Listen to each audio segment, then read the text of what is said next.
Have you ever chased a dream for years, sacrificing weekends, relationships, even your sanity? Keep failing at the final hurdle, time after time. Well, that might lead you to wonder if relentless effort isn't enough to make it, and perhaps there's something more crucial that you're missing. Well, for Olympic gold medalist Ben Hunt Davis, he didn't turn his history of repeated failures around by training harder. He'd been doing that his entire career and kept losing. Eventually, he won a gold medal in the rowing Olympics because he and his crew started asking a single question before every single decision they made. They became completely focused on whether or not what they did would make the boat go faster. And sure, we might not be training for an Olympic race, but life does have a similar, reliable nature to not do what you want it to. But there are certainly mindsets and habits that we can build into our routines that do take us closer to our goals despite the curveballs that life will throw at us. And this conversation with Ben might give you a few ideas. So hello and welcome to the Growth Mindset Psychology podcast, where we explore the science of self-improvement whilst also asking what really is a life well lived. Because why chase things if you might not even want them? And how do you make sure that the sacrifices you are making align with the things you truly want? And these are some topics that certainly ring true for a crazy Olympian who spends 10 years repeatedly failing at the thing that they're trying to do. So who is Ben anyway? You might not have heard of Sir Ben Hunt Davis, but he won a gold medal back in the Sydney Olympics for Great Britain, which was a little while ago now.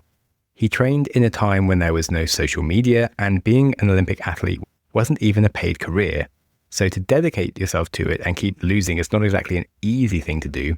And he has lots to teach us about the point of what it is that we work on and the existential questions that we probably all find ourselves asking. Now, before we get into it, just a family-friendly warning that we normally are a swear word-free show, but in this episode we do use the alternative to the word bullcrap, as it is a specific title of a framework that Ben uses. So you have been warned, and on that, if you're interested to learn what does Olympic grit really teach us about independence, sacrifice, and the way we show up for others, well, stay tuned. So how did you go from school to becoming a potential Olympic athlete? Did you get drafted whilst you were doing your rowing? The way rowing selection works is there are certain dates where there are trials, and anyone can turn up for trials. And if you're fast enough, you get through to the next set. And if you do well enough there, you get through to the next set, and you keep going till you get selected. So at school, I rowed simply because I couldn't catch a cricket ball or hit one. So I rowed because I just hated ball sports because I was rubbish. The first year rowing, I didn't make the school boat. The second year, I made the school boat for my age group when I was 15 because there were only 8 of us in the year, so that was kind of lucky. The next year, I started doing well and I loved it, absolutely loved it. At school, I rowed simply because I couldn't catch a cricket ball or hit one. So I rowed because I just hated ball sports because I was rubbish. And so when I was kind of lower sixth, I went off to the first set of national team trials, did well and kept going. And actually that year, I missed out on the team going to the Junior World Championships by one place and went to a kind of European B team event. At school, I rowed simply because I couldn't catch a cricket ball or hit one. So I rowed because I just hated ball sports because I was rubbish. And I was gutted I'd missed out on going to the World Champs. So the next year, my sole goal was to be a Junior World Champion. I didn't really care about anything else. I just wanted to be a Junior World Champion. And the whole year I trained my arse off to be a Junior World Champion. And I came fourth in the final and was absolutely gutted. So I couldn't do juniors anymore. So as I was pissed off and dissatisfied, the next thing was the under 23s. So I trained my arse off to go to the under 23s and we lost there and I was gutted. And the next year was, well, either go to the under 23s or possibly get into the national team. And as it was, I did well enough in trials and ended up going to the Olympics and I came last in the final. I was gutted. And the next year I went to the World Championships and I didn't fifth in the final. I think I was gutted. The next year I didn't make the final and was gutted. And I just kept being really pissed off. So I had to keep going. Did you have a job? Was that then developed or were you spending your whole day training? So after school, I went to Oxford, Brooks Poly as it was in those days. And I rowed for them for a bit, but it wasn't set up the way it was now. I rowed for them for 6 months and rowed there for the second half of the year. And so supposedly I was studying. I didn't really do much studying. Where's your degree? I started civil engineering. I started that as well. Oh. And then How far did you get? I did a month. I did biology. Right. They were talking so much about concrete and I'd had a gap year and forgotten how to do differential equations. Right. And it was just maybe biology is really fun and stuff. And I started a different career. I started town planning because I'd failed my first year at civil engineering and people told me town planning was easy. And about 6 weeks in, they wanted me to hand some work in, which clearly I hadn't done. And at that point, the head coach was saying, right, you got a chance to go into the Olympics. Do you want to study or do you want to row? So that was perfect get out clause. And I left university and just rowed full time for a number of years. And I did a whole lot of work on the side. I worked in a bingo hall. I coached rowing. I did various bits of labouring, whatever I could to pay the bills so I could train full time. What was it like back then? Because I know now if you get, there's like different grades of what status you are, you get like a different wage to be like, to train to be an Olympian kind of thing. Did you kind of have that? No. So when we started, there was nothing. So when I went to the Barcelona Olympics, we didn't have to pay to go to the Olympics, but for every single regatta, for a and a World Cup Championships would cost 800 quid to go to. And so the club paid half of that and also gave me some petrol money so I could get to the club. And so by the end of the year, you're in debt. And then in, I think it was 93, Littlewood Pool started up the Foundation of Sport and Art that I think gave me 100 quid a week. And so $5,000 a year. I mean, that pays for your regattas and training camps and that's it. So then you're running in debt after that. So I kind of worked whatever I could. In those days, most people rode for a kind of limited amount of time because you've got to get on with life and there's no money in it. In 97, John Major started the National Lottery with the aim that a lot of the money went to sport. And then it changed. It was tough. What was like your training regime then? Generally, we did kind of a 2.5 day cycle. So days 1 and 2 would be full day. So you do 3, possibly 4 sessions. Day 3 would be a half day where you do probably 2, sometimes 3 sessions. And you do 2.5 day cycle. Training 7 days a week. We got 3 weeks off after a World Championships. And then maybe another 5 or 6 days off in the year. So we were doing between 15 and 21 training sessions a week. Wow. And how long is a training session? Varied from 2 hours to an hour, probably. Basically your whole day. Yeah. And then eating in between and stuff. How much would you eat a day? So I ate about 7,000 calories a day. First breakfast, 8 Weetabix. Yeah. Second breakfast, a load of toast with maybe some eggs or something. Lunch, maybe half a kilo bag of pasta with some sauce or some baked potatoes or something equivalent. Tea would be another half loaf of bread or something. And then dinner would be another half a kilo bag of pasta or equivalent with some veg and stuff. How much time did you spend cooking? Not that much time cooking, but a lot of time eating. I eat really slowly. So lunch and dinner would both take me an hour to eat a 500 grams of pasta. Can eat quite quickly if I choose to. Prefer not to. It's not very fun. Yeah, but I'm slow. Yeah, I won the Bristol Burrito Eating Championship back in the day. Congratulations. Thanks. Not quite an Olympic medal, but it's something. We all got our own claims to fame. But yeah, I did a cycle the length of Britain, which was about 7,000 calories a day. Right. And yeah, it's a pretty interesting sort of experience, realizing how much you needed to eat, but I never lived with it for more than a few weeks. But how did you adjust to when you weren't training? So when you say you had the 3 weeks off, did you sort of change your diet much? No, I'm sure I ate a bit less, but I'm naturally a scrawny git, so I'm lucky. We're struggling to maintain weight while training. So during the 3 weeks off, it depends what I was doing, but I wouldn't be rigid about having 5 meals a day and eating 7,000 calories, but I think I still had a pretty healthy appetite. Wow. That's crazy. And I guess you didn't drink much because it's not like it was such I know back then, these days, everyone's super, super strict on things, but did you know exactly what you were getting with your specific macros and So it wasn't that scientific. We worked with a dietitian who, looked at what we were eating, saying a bit more of this, a bit less of that, but it's totally different from what it's like now. In terms of drinking, Jürgen's view was a beer is fine, 5 beers is not fine, and spirits are not fine. Frankly, I didn't drink very much. I mean, there were nights where I went out and, went on a bender, but most evenings I just didn't drink anything. I just saved it on the odd occasion. But, there weren't many of those nights because what I really wanted to do was train hard the next day. That's just what I wanted to do.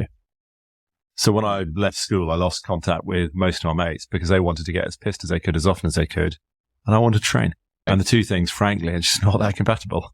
One of my favorite things to do is if I am hungover is to go and train until my brain feels vaguely normal again. It's the best hangover cure. But it's not the same because you still spend the rest of the day being tired because you didn't sleep very well and you're a bit out of it. I kind of definitely relate I kind of stopped drinking pretty much just because I kind of wanted to have access to my brain the next day and do useful stuff. But yeah, so you would say you lost like a lot of your friends then doing that.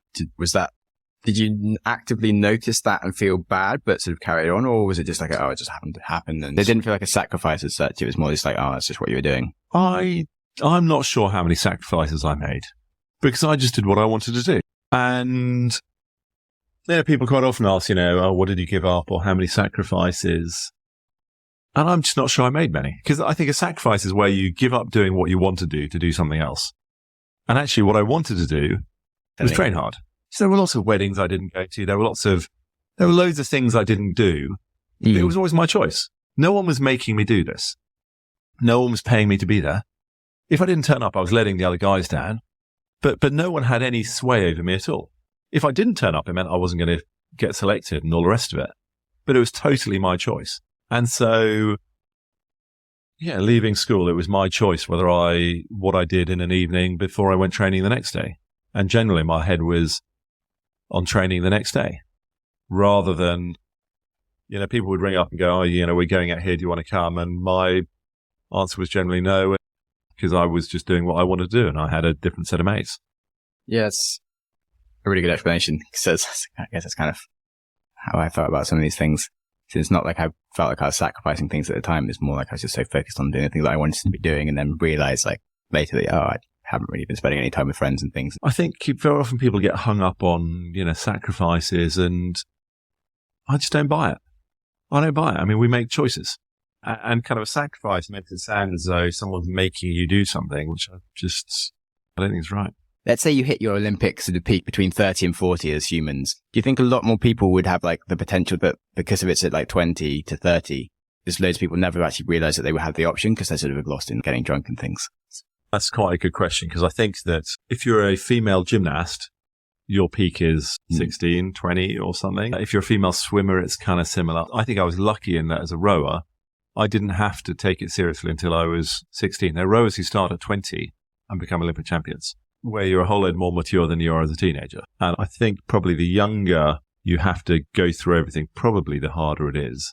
Maybe you get more parental support. And I think there are lots of people who have got a whole lot of natural physical ability, but at whatever age, they don't want it. They're not hungry. And that's a critical part. Never quite realized quite how much you can kind of do anything. So if I put myself through some tests and sort of worked out what my natural physical ability was, and I actually had 10 years to sort of put into it, I feel like we'd be able to focus and sort of become a champion at something. But I'm 30, so it doesn't matter. So it's not really a chance anymore. But it took me almost 30 years to sort of work out that if you put focus into something, you'll get there. But do you think at 20, you just maybe haven't realized that, or? So I think at 20, I was willing to work hard. I was very, very happy to train my ass off. And being down at the training centre at Leander Club in Henley was a great environment where it was easy to work hard. And I thought then that working hard was the answer. If I worked hard enough, it would be all right, rather than if I learned fast. And the change that happened in the last 2 years of my rowing career was the learning bit, where we were just ruthless about making sure we were learning from every session rather than just working hard. And I wish I had started learning earlier in my rowing career. Yeah, because there's the 10,000 hour rule isn't quite a 10,000 hour rule. It's definitely 10,000 hour of deliberate practice rule where you always think about what's the hardest thing you can be doing and learning the most from. And he doesn't say it's just 10,000 hours. It's a purposeful practice. And I think so often if we work hard at what we're doing and whatever job we're doing, we'll get better, which isn't necessarily the case. We just reinforce the habits we've got. And actually purposely thinking this week, what am I going to improve? And reviewing it and going, did that work? Did that not? So as a rower then, what was the things that you were missing by just regularly rowing compared to when you then changed your mindset to try and learn? What were the things that you picked up on? The first 7 years, basically we did exactly what the coach told us to do. And the coach, a guy called Jürgen Grobler, who was coach Cruz to win Olympic gold medals in 72, 76, 80, 88, 92, 96, 2000, 2004, 2008, 2012, 2016. He's quite good. And his program clearly worked. It's incredible. Jürgen ran an incredibly successful program. It just didn't work for us. We weren't good enough physically to get it to work for us. When we moved training center to set up our own base, probably 75, 80% of the training that we did was Jürgen's program. maybe more. But we approached it pretty differently. Before every session, we'd get together and go, specifically, what are we trying to achieve this session? And in order to achieve that, what are the changes we need to make? And so when we talk about rhythm, let's be really, really clear. Specifically, what do we mean and which bit of it we're trying to change? And we'd have proper, detailed conversations, getting granular about the ingredients that go into whatever it was we were working on, so we could then have a chance to improve, rather than beforehand going, right, it's 20K, we'll do 20 kilometers, 18 strokes a minute, off you go. That's just a physical session. It's got nothing to do with improving rowing technique. What we needed to do was we needed to be physically as good as we could be. Technically, we wanted to be the best crew in the world. And we wanted to be the most resilient group. And we wanted to be the best team. Did it take losing a few times to work out that you just physically were never going to be able to be the best? We were losing a lot of times. I lost a lot. And it took a bit of time to work out that actually just training harder wasn't going to work out. Generally, we learn stuff when we're ready to learn it. Would I have been open-minded to learn it 2 years earlier, 4 years earlier? I don't know. Maybe the opportunity wasn't there. Maybe people weren't talking to me about it. Maybe it was all right there in front of me, but I chose just to work harder. All the stuff about growth mindset, about continuous improvement, the theory behind it is all really, really simple common sense. But common sense isn't common practice, and it's actually really hard to do. Reviewing every single thing, every single session you do, meeting you come out of, what worked, what didn't, what do I do better tomorrow? It's actually quite hard to do. So I think the first thing to do is always to go, okay, so what worked? What was I really good at? What did I do really well? Because firstly, you need to know what you're good at so you can repeat it. If always you're coming out going, oh, what didn't work so well, then you're not kind of shining a light on the stuff that you need to keep repeating. You're just looking at the stuff that's not so good. So for us, it was really important to start with what was good, what worked well, what did I do well, what did we do well, whatever the question is, to highlight actually what you are good at, to make sure you can keep repeating it. And also, it then builds belief, because you've got this whole load of stuff that actually we are really good at, and then you're going to pick holes in the stuff you're not so good at. And what do we do differently next time? So let's actually just continue to develop the strengths, or it might be let's work on the weaknesses. Who knows? It gives you a whole load of choices. I think being aware of both is really important. And presumably with most of us in our roles of whatever we do, whether it be in sport or work, presumably we do most of it pretty well, because if not, we wouldn't be doing it. So if we were just to focus on getting better at the things we're good at, it would make a reasonable impact. I think you've also got to be aware of the bits you're rubbish at. So you should have a choice of, which end of the spectrum do you work on? That's very logical and, yes, not the most common practice. With all, will it make the boat go faster? Which is what led to the title of your book. The whole time we were asking ourselves in the crew, what are you going to do? Is it going to make the boat go faster? Doing this, will it make the boat go faster? Doing that? Because we couldn't control winning. All we could do was control boat speed. So therefore, boat speed was the most important thing. So therefore, we had to do stuff that would make the boat go faster. Yeah, these things sort of seem to work with anything, like whether you're just doing like learning an instrument, business, relationships and stuff. The thinking should apply. Have you ever applied it to your relationships and things, or does it come across a bit calculated when you're like, oh, this date didn't go so well, like, let's assess what worked. Okay, well, what didn't work? Doing it in a formal way with my wife doesn't work. I don't necessarily do it in such a formalized way at home, but I absolutely do it. Because there are conversations we have that work and there are conversations we don't. And when they don't, I want to try and do it better next time. If we've had a great evening as a family, sitting around the dinner table, then, I want to try and make sure you can recreate it. We recreate it, yeah. I've got to try and approach that situation differently. Getting to the evening going, what a great day we had. How do we manage to make it work so well? How do we manage to advise my daughter actually so she listened? How do we do that again? Because it's quite hard to do. It seems a bit wrong to be like analytical about things, but it's actually really good, especially in those relationships. Why wouldn't you? Because, there are certain things I know that will piss my daughters off and close them down. And if I'm not aware of what those things are, then I'll continue to piss them off and close them down and have a shit relationship. Whereas if I actually want to be a good husband and a good father, why wouldn't I want to try and learn from my mistakes and learn from what, the few little bits that I do reasonably well? I think it kind of should apply to life everywhere. Yeah. Cool. I've definitely enjoyed this sort of discussion area. You then eventually managed to win the gold. Having done this, how did that feel? Quite good. Did you feel like you completely deserved it? We deserve it. It's an interesting question. So it depends what you mean by deserve. So we had trained as hard or harder than anyone else. We had put in the hours the same as anyone else. Why should somebody else deserve it over us? Sitting there from a space of going, we deserve it, I've done nothing and I deserve to win, is utter rubbish. But sitting on the start line everybody was sitting there up for it. We had 5 crews alongside, 1 on one side and 4 on the other side. We'd done as much or more, who knows, as anyone. Why didn't we deserve it? And it was incredible. I was in the national team 9 years, and the very first race I won was 15 weeks before the Olympic final, which means I lost everything else I did. Wow. And to finally get it right. And the last 2 years were different. The last 2 years, we actually came second in everything we did. The year of the Sydney Olympics, we came second in the first race, and we won the next 3. Losing heats and stuff along the way, but we won the races of the finals at Henley Royal Regatta, 13 weeks, 12 weeks, 4, can't remember how long. We lost there, but we won the 2 big regattas leading up to the Olympics. So sitting there, we were confident. We had deserved it as much as anyone else. The World Championships here before we came second. We rode a pretty good race, had to beat the Americans, and as it was at the end where we thought we'd change gear and piss off and beat them, they changed gear and pissed off and beat us, and they were just better than us. The year of the Sydney Olympics, the first regatta, we messed up in the final and we came second behind the Croatians, and that was kind of fair enough. Vienna, we rode actually not that well, but we beat everybody.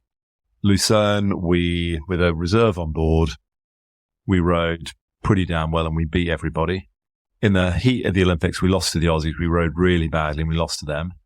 I think they would say if you rode the race 100 times, they would win it 80% of the time or something, and we would say the same thing. They'd beaten us twice that year, we beat them twice that year, and then it was all on the line in the Olympic final. We knew that when we rode well, we were really, really fast. And on that day, we rode really, really well. And we laid down every single drop of passion, aggression, and energy with the techniques that we'd worked so hard on. And we put together, for us, a perfect race. Nice. Well, obviously, congratulations. It was a good day at the office. What do you think would have happened in the rest of your life if you hadn't won? Because you technically still have all the same lessons from will it make the boat go fast and stuff, but do you think you'd have been able to write that book? I came away from the Olympics, being in the national team for 9 years and having won the Olympics. And I then started trying to work out what the hell to do next. I thought, maybe some sort of corporate training. I didn't really know what it was, but maybe that would be interesting. And I called all sorts of people. And when I said I've come back from the Olympics and I won, everyone was happy to talk to me. I eventually found somebody who was happy to talk to me and then actually give me a job. But if I had have come back and said, I came 7th again, not many people would have spoken to me. And, I do a lot of speeches these days.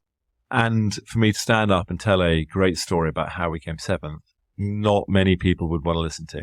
People want to hear from somebody who's won rather than a loser. And also, if I had have lost again, I wonder whether I'd be quite bitter. Having put 9, 10, 11, depending on how you count years of my life into it, if I had have just lost everything, I think I might be quite bitter about stuff. It's a bit of a danger because if you want to be really inspiring to maybe kids and make them sort of follow their dreams into the Olympics, but also you could waste 10 years of someone's life if they only ever come 4th and 5th or something and they never really have anything to write home about and they just focus on stuff, and maybe they could have had a great career doing something else that they've missed out on. Yeah. So, yeah. It's a massive risk. Yeah. You've got to put yourself out there to have a go, and who knows how well you do it. And also it depends on expectations. If you come back from the Olympics having come 27th in the marathon, got a personal best, you should be delighted. Our expectations were that we could be fast enough to win. And therefore that became all-consuming. And the result was about winning. For some people, really high expectations about competing and coming in with a kit. And that's fine. We all compete at our different levels. But there's a massive risk involved to all this stuff. If you want to achieve whatever your dream is, then you've got to put yourself out there. And I don't know how balanced I would be if I had just put my heart and soul into everything and lost everything I ever did. I may not be that balanced or happy.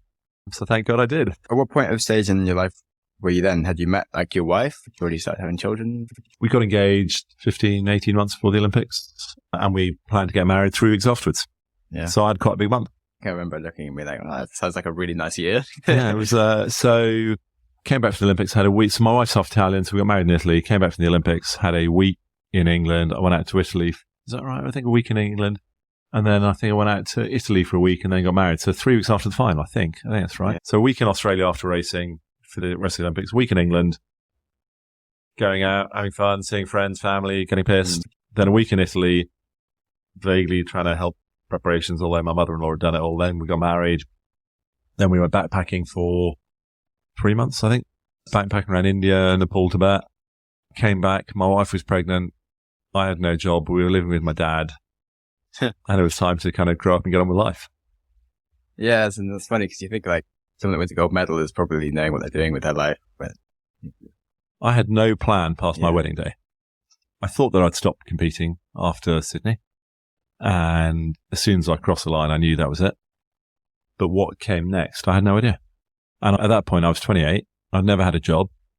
I had no qualifications. I dropped out of 2 university courses. If I had have lost, then I really would have nothing going for me. Having won, I had something going for me. I had to kind of get on with it. And I came back and worked pretty hard in getting a job, and it took 5 months to find a job, and then I got on with the next thing. It's really important, like if you want to do something sort of like public speaking and stuff, they say you should always have a story to tell. That's obviously winning an Olympic medal is a pretty good story. But do you think you maybe could have worked out a different story if you had wanted to do some coaching? So I didn't want to tell a story. I didn't want to do speeches. I joined a training company called SI Group, and we call ourselves performance coaches. We ran these training courses, these mindset, behavior change training courses. And then there were a few people who did speeches who weren't sports people. They just did speeches about mindset, and they were really good at that. But I didn't want to do that. I wanted to be what we call ourselves coach, which was effectively running training sessions. And there were some groups I spent probably 8 days with those spread over a number of months. And by the time I'd finished these 6 or 8 days with them, they would think that I was an enthusiastic rower, but they wouldn't know anything about the fact that I'd been to the Olympics or not, because I just didn't want to talk about it. I wanted to be good at the job for being good at the job rather than what I'd done before. Yeah. All the other coaches I worked with, there were 15 or so of us in the company. None of them were sports people. They all had come from different business backgrounds, and they were just really, really credible and good because they were good. And I wanted to be credible and good at doing my job because I was credible and good, not because I had a history behind me. Makes sense to like not take the easy option to kind of build like your whole base to then sort of be able to work on that and grow it. So back to like your original, like what worked, what didn't work kind of thing. It's sort of, it would have worked if you'd said like, I'm an Olympian, but then you'd never have got that far because you'd always been too weak in the other aspects. You wouldn't be able to like live on everything. We had these training courses. Knowing the content was obviously really important. Being able to kind of challenge and coach and facilitate was important. Being able to entertain and engage people was really important. The kind of presentation style. There were loads of bits that I just wanted to be. It was a great environment for me, actually, because I was, I'm quite competitive, and I went into this place and there were, say, 15 or so other coaches, and they were all really good, and I was rubbish. It was very clear I knew nothing.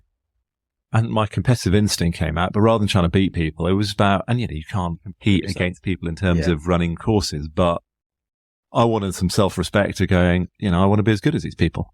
Cool. So what your like biggest lessons then as a coach and how to like facilitate things or how to coach people and deal with like the things that like asking difficult questions, kind of get the most out of someone. Like how did you learn that skill? Slowly, I think. I mean, I read or listen to quite a lot of stuff. I've been on a few courses. I've learned a lot from watching other facilitators. I think that being willing to ask the difficult question is really important. And there have been some situations where I have asked a question being quite sure that it would lead to me not being engaged with that client again. But I think you've got to be honest and you've got to say what you think and you've got to ask the right questions. I think straightforwardness and honesty are pretty important. And a job of a coach, of a facilitator is to make people aware of what's happening, either what they're doing or all the other stuff that's going on around them. And sometimes that means people learn stuff they didn't think they wanted to hear. But if you've got more information, you can make better decisions. So having an ability to ask good questions and the courage to ask them sometimes, I think, is quite important. I've certainly learned a lot about that, like doing the podcast. And it's been quite useful. Sometimes I get people that I maybe don't want to interview that much, but because I'm not so bothered, I'll be a bit more ballsy to just ask them difficult questions. And it ends up making it like a really good interview, even though I wasn't expecting anything. Whereas if it's someone like I know really well and's famous, I'm a bit like, it's a bit harder to be like really cool about it. Okay. So where do you see the field of coaching in general going like in 5 years' time? Do you think there's going to be a bit of a shift in the way people do it and like what businesses are focusing on to get the most? So I think 20 years ago, no one was coached in a business environment. 15 years ago, it started to grow. 10 years ago, it was going absolutely berserk. I think that now, if companies are paying for coaching, they want it to be far, far more business focused. And they've got to be very, very clear business outcomes. I think businesses have been through phases of trying to teach staff internally to coach individuals better. And I'm not sure how successful that's been. I think as a manager or a leader, having a certain coaching capability is good. I think there's a huge move to learning being more computer-based. There are also things you can learn digitally. And when it comes to people skills, there's got to be human interaction. Yeah. So I think coaching and kind of learning and development, I think more of it will become digital, but there is still a massive need for human interaction. But it's got to be more closely tied into businesses, and they've got to know they're getting good return on investment. Are you guys working to deliver more digital stuff and to deliver more like specific outcomes from your face-to-face work? So digital, we're going to look at in the second half of 2020. Looked at it a couple of times and we're going to have another look. And we are really outcome-led. And we will continue to be so, and we will work to measure it even more effectively. I think that teaching somebody some leadership skills is totally pointless unless they have the opportunity to actually do something with it. I think people are so busy at the moment. Skills for the sake of it, no one uses. So actually, it's got to be tied into your specific situation. So the application bit of learning I think is critical. Yeah, definitely. Knowledge for the sake of it is lovely. Definitely. People ask you like, what's the best book to read? And you're like, well, and what are you doing right now? Because if you read the right book at the right time, it's like insane. If you read like a book just for knowledge and it's not appropriate, it's just pointless. You don't do anything with it. And knowledge for the sake of it, in some situations might be useful, but in terms of a corporate development thing, knowledge has got to be specific. It's got to be totally applicable. So we spend huge amounts of time with people working on how are you going to apply it. That's kind of the understand, practice, apply bit. And if you want to learn about bullshit filters or bounce back ability, I can teach you all areas you need to know in 5 minutes, but that doesn't mean you can do bullshit filters. It doesn't mean you can do resilience. It means you might have some knowledge about it. And actually, the only thing that matters is being able to do it. So all our theory is really simple theory to try and give people a maximum opportunity to apply it. Can you explain what they are quickly? Or bullshit filters. So focus is really important, but there are so many things that distract us. People telling us, you should do this, you should do that. Yeah. There are so many different distractions. And when I was rowing, we came up with this thing about bullshit filters, about kind of these imaginary ear defenders. You can whack them up to maximum deflection and the bullshit just wouldn't get through. So when people were telling us that we couldn't do it, that we weren't good enough at that, we weren't strong enough, we couldn't do this, it was bullshit. It just wouldn't get through. We wouldn't listen. Effectively, we'd be going, la, la, la, la, I'm not listening to you. Because it wasn't, if the goal was about boat speed, people telling us we couldn't do it wasn't going to help us achieve that. Therefore, we didn't want to listen to them. So as in like having a really good mission statement would be a bullshit filter if you always go back to your mission statement going, hey, is this going to make the company get to this? And if you're like, oh no, then it's a distraction. Then it's a distraction. Therefore, I'm not going to engage with it. I'm not going to listen to you telling me that I can't do it. If you're going, I think you need to work on this or this or this, or you've got these weaknesses. Now that's helpful information that'll help me achieve it. But if you're just telling me I'm rubbish, that's just not helpful. So that's bullshit filters. Stuff invariably will go wrong at various times. How do you make sure you get back on it as soon as you possibly can and start performing? Because if you're deflated, demotivated, pissed off, frustrated, feeling lethargic and flat, you're not going to be performing very well. So your results aren't going to be very good and you're unlikely to achieve your goal. So when stuff goes wrong, how do you learn from it, pick yourself up, dust yourself off so that you can get back on to performing well to give you a chance of getting a result? And depending on how bad the setback is, will probably take different amounts of time to recover from it so you can be firing on all cylinders again. Is there anything that I should have asked you that I haven't asked you about? I don't think so, no. And then on the subject, actually, when I was asking you what's the most difficult thing to ask you, what do you think might be the most difficult thing to ask me if you were coaching me? I have no idea, Sam. I'm afraid I just don't know enough about you. I don't know what you're trying to achieve. Having had a 5-minute conversation beforehand, I'm afraid I'm not a good enough coach to be able to know exactly what the right question is because I just don't know you well enough. Okay. How do you think I could have improved this interview? So I've done a few podcasts before. This is an observation rather than this is what you should do because I don't know the answer. A lot of people come with a more structured approach, whereas you've come with a pretty open approach. You've made loads and loads of notes as we've gone through, which you've kind of referred to, and that's kind of led to the next question going on. So the people I've done podcasts with before haven't made notes in the way you have done. So I'd say that's kind of a really good thing.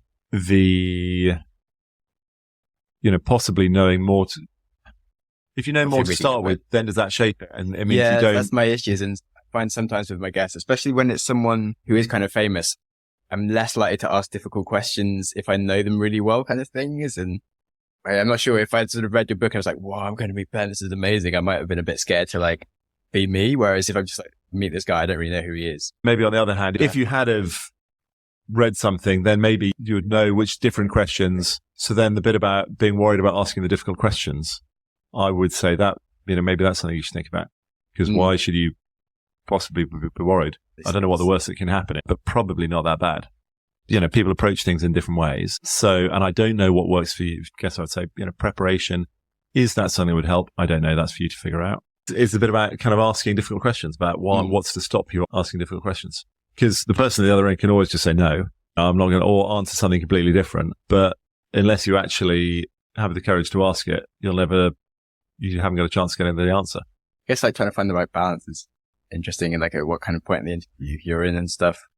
It's like, I'm not sure what's really appropriate. What do you think was the biggest thing you've got wrong in life? I've treated a few people really badly. I think I've been a bit of a bastard to a couple of people and I really regret that. Do you think there's anything you can do to like fix that now? Well, I haven't had the courage to anyway. Yeah, let's put it like that. If I said like your number one goal for the next 2 weeks is to fix that, what do you think you would do? I'd have to figure out how to get hold of them.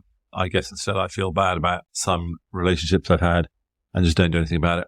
Do you think there's lessons you've taken away from that which have helped you now that you changed the way you are? So can you give an example of like how you show up in life now because of this? I try very hard to treat people well.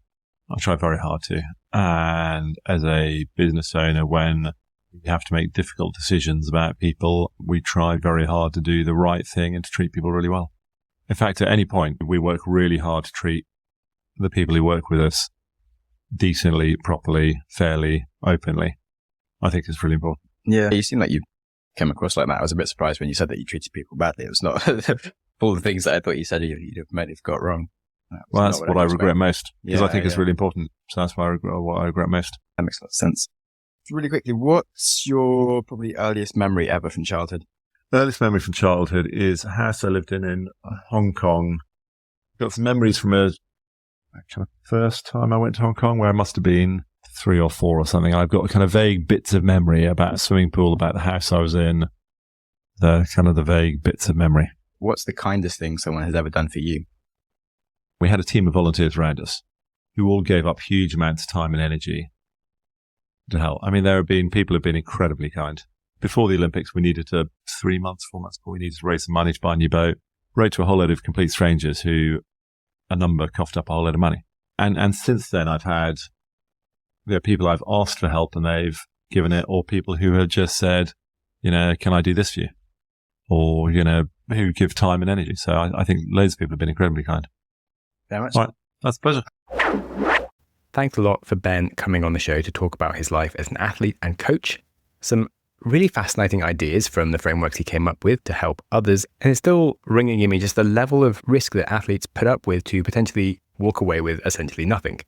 My main 3 lessons from the interview was the first one is that learning does beat hard work alone.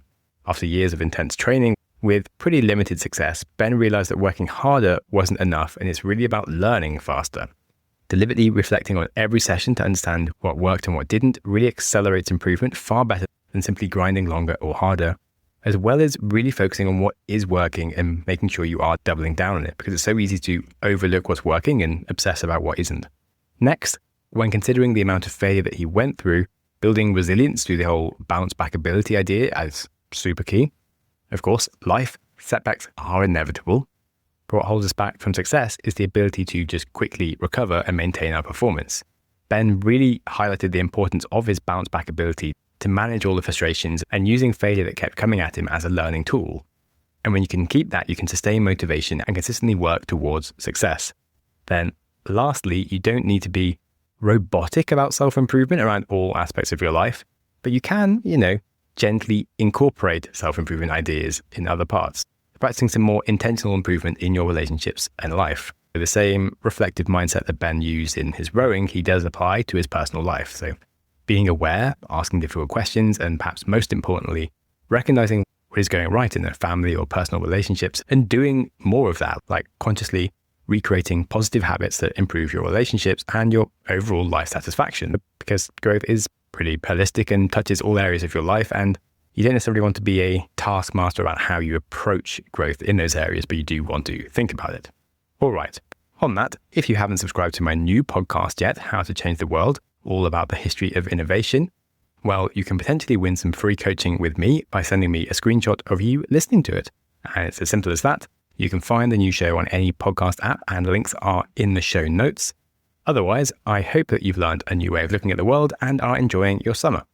Life is short, so don't put off relaxing or grounding yourself in enjoying your life. It's always easy to hold things back until some future goal.